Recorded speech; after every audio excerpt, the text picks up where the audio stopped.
and window molding product that installs at the same time as drywall. This process is best for new construction and can be installed even before the drywall is up, and there are many advantages to doing so, saving you money in materials and saved labor costs. Painters have no caulking and there are no nails to patch.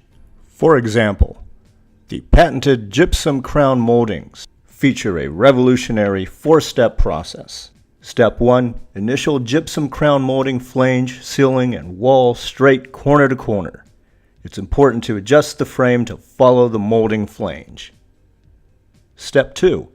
Install drywall to follow the molding flange. Step 3.